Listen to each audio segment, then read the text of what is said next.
सुवर्णपुर जिला बिनका ब्लॉक स्तरीय मिलित अभियोग शुणाणी और उपशम शिविर बिनका पंचायत समिति अंतर्गत संक्रा कार्यालय सम्मेलन कक्षठारे अनुष्ठित हो जाइछि।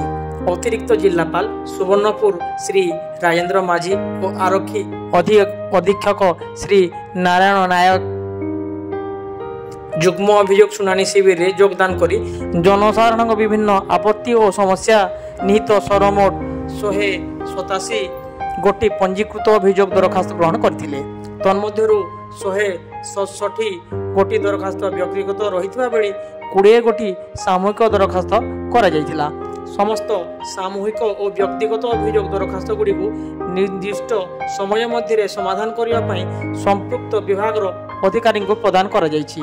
वीडियो बिनका श्री मंटू कुमारी और सरपंच संक्रा ग्राम पंचायत श्री अशोक कुमार पुष्टिंक तत्वावधान अनुष्ठित होता।